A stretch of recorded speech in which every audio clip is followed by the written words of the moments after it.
Hello there my fellow holotable heroes, and welcome to another Grand Arena Counters video. So this one I have a mix of things.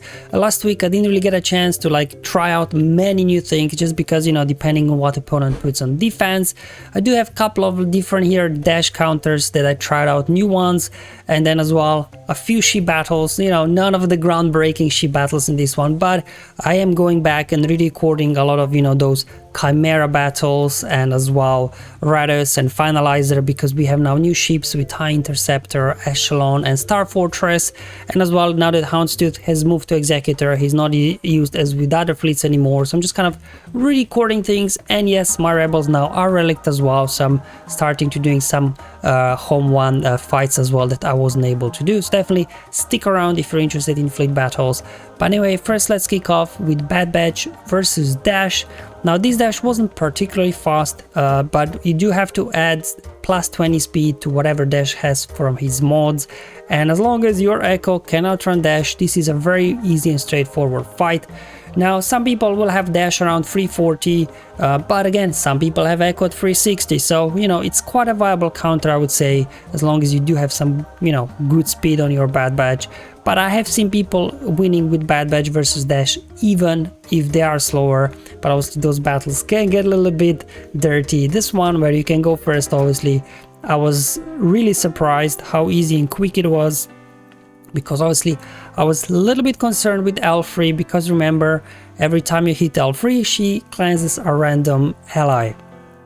And I was just worried that because of all those hits, she would quickly cleanse up everybody, and then they might be able to get a turn. But luckily with Bad Batch, you do have some turn meter removal whenever you do damage somebody with expose, so this will a little bit allow you to push back their turn meter.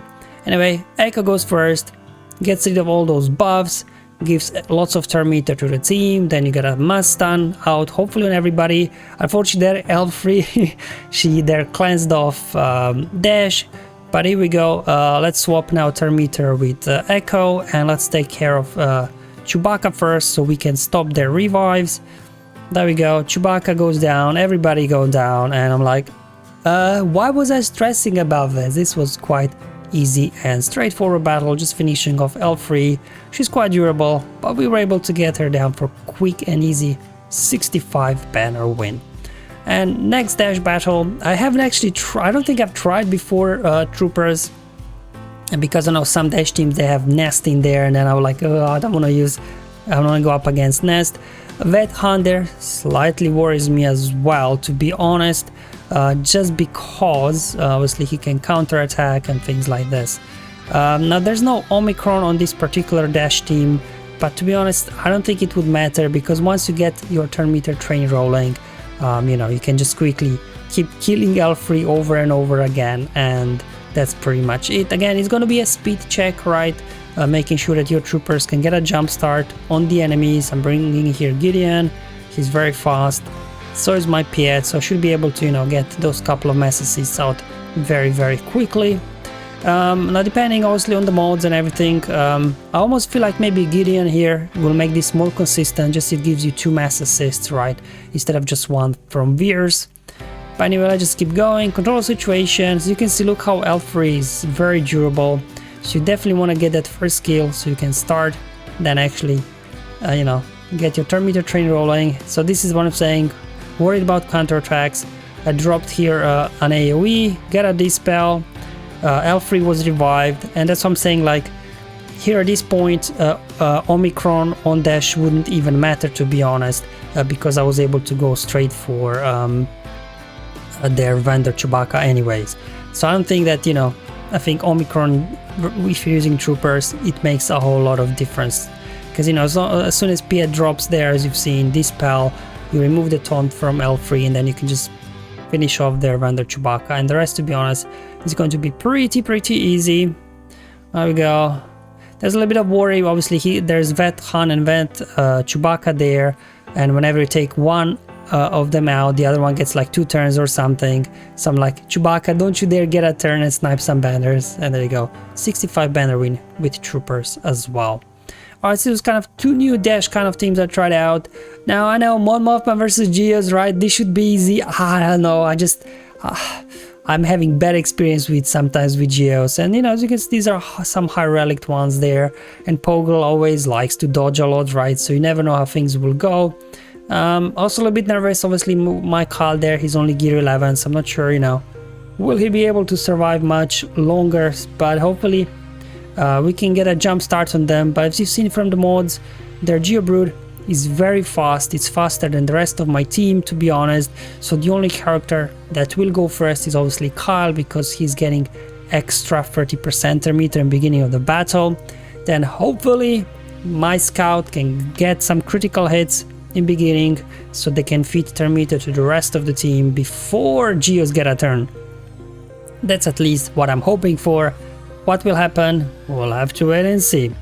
Alright, mods out of the way, let's hop into battle now, and let me show you how this one went. Alright, so yeah, Kyle goes first because of the bonus thermometer. Just gonna use this big attack to get potency up, so the car can get a taunt on her. So far so good. There we go, keep going. But I wasn't getting enough critical hits there, looks like, from Scout, because now Geos get to go. They go straight for gear 11 Kyle, he's down for the count. I'm like, oh boy, this is not looking good. Let's bring Kyle back, heal up the team a little bit. Let's see if we can turn these things around. Come on Kara, get a turn. Push back some thermometer. Poggle is dodging, of course he is. Get a stun. Alright, beautiful, no stuns. Let's see if we can get Mothma another turn here, so she can summon the soldiers, so we can then start remove here their taunt from Brood. I'm slightly worried about Poggle getting a turn, because obviously then he can go ahead, and there you go, more dodging. Go ahead and do that, just what he did, dispel everybody, trying to get soldier out. There we go. I think we're in good shape now, but definitely you can see a scary start there, because my guys were just a bit too slow. Now hopefully we got things under control, and there you go. So yeah, gear 11 Kyle, slight liability. I think this was very close from going horribly wrong, but I was really happy to walk away with 64 banners in this particular battle. Okay, so I've got another Mothma battle for you. Well, it's a cleanup, so I had a lone Rey solo there to finish off. I've never done this before, so I didn't know how this will go. So instead of bringing Kyle here, I thought maybe better bringing Cassian, because he's got this healing immunity, right, and ability block. That's why I decided to bring him instead. Because Rey was already in the yellow, I didn't have to worry about her damage immunity at this point. It's just a case of her not getting a turn ever again. There we go. Got healing immunity on her, got ability block, so now if she does get a turn, she won't be able to heal back up. But anyway, down she goes. Alright, let's move now over to the fleet battles. As mentioned before, I do have now both Bistan and Pathfinder. At Relic 4, it was painful, but it had to be done. Now that we do have 3 fleets, I think Bistan's viewing is really important if you want to do well in fleet battles. So here we go, going up against Chimaera with TIE Interceptor. TIE Interceptor is an absolute menace.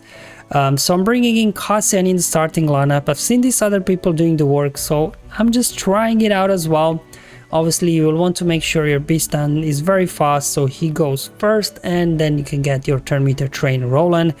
Starting Cassian, so you get some assist straight away, so we can quickly take out TIE Bomber before it, you know, does burning on us. So there we go, let's go ahead. No assists here, unfortunately. There we go. Keep going, almost got him. Now if I would get an assist in beginning, here TIE Bomber would be down already, and then you could do mass assist on TIE Advanced as well and get 2 ships out very quickly. Here comes the TIE Interceptor. Slight minor inconvenience. Let's go ahead there, cleanse our Falcon, hide it in stealth. Okay. I think we'll just have to take our 6th Marauder out. Dodging. Yeah, that's why I kind of kept the outmaneuver for later, so we can go ahead, cleanse off the days. Okay.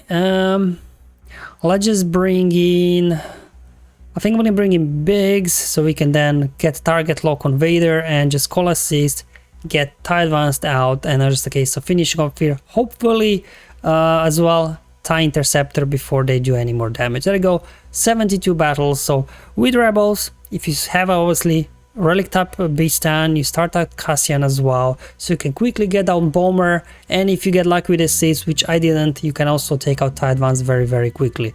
So let's move on to the next battle here. So it was good for 72 banners.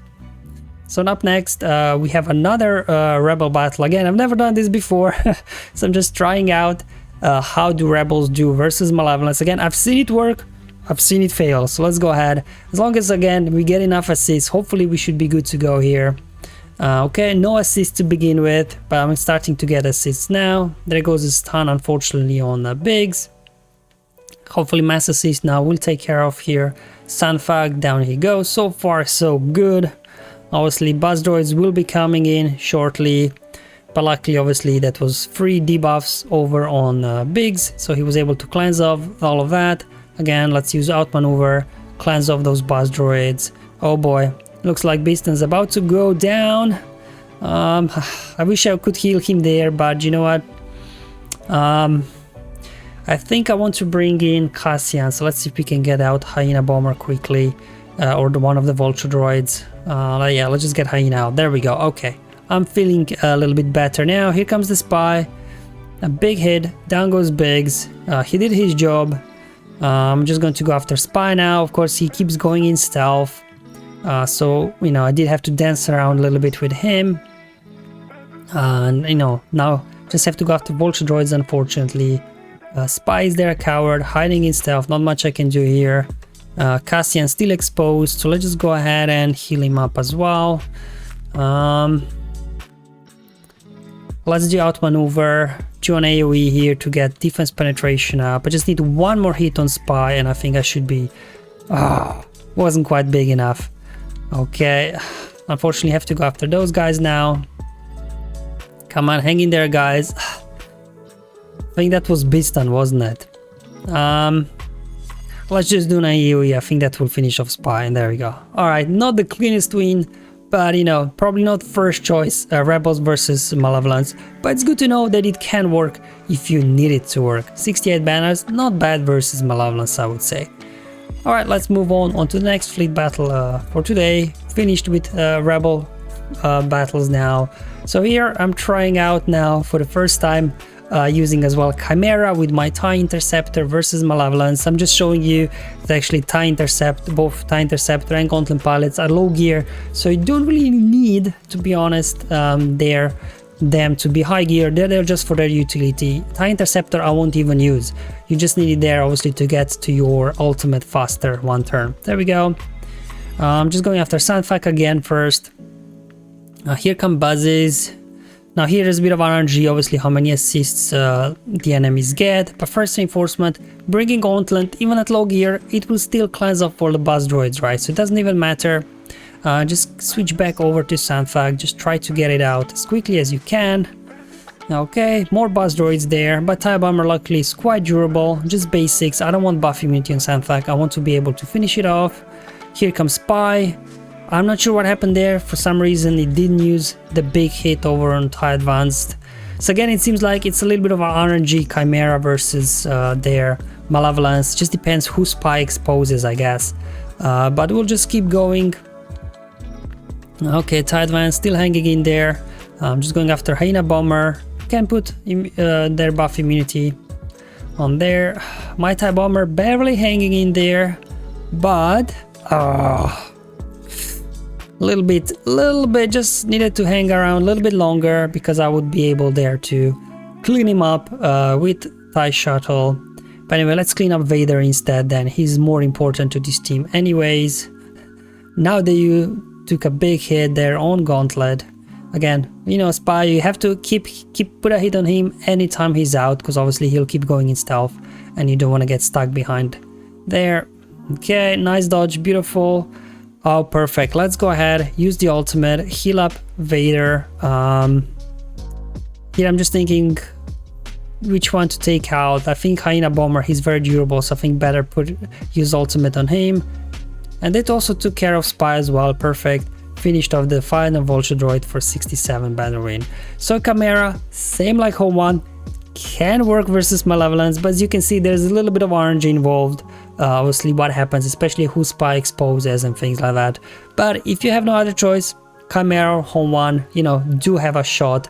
If not at least defeating Malevolence, at least, you know, do a good number of them. And here we go, Raddus Mirror match.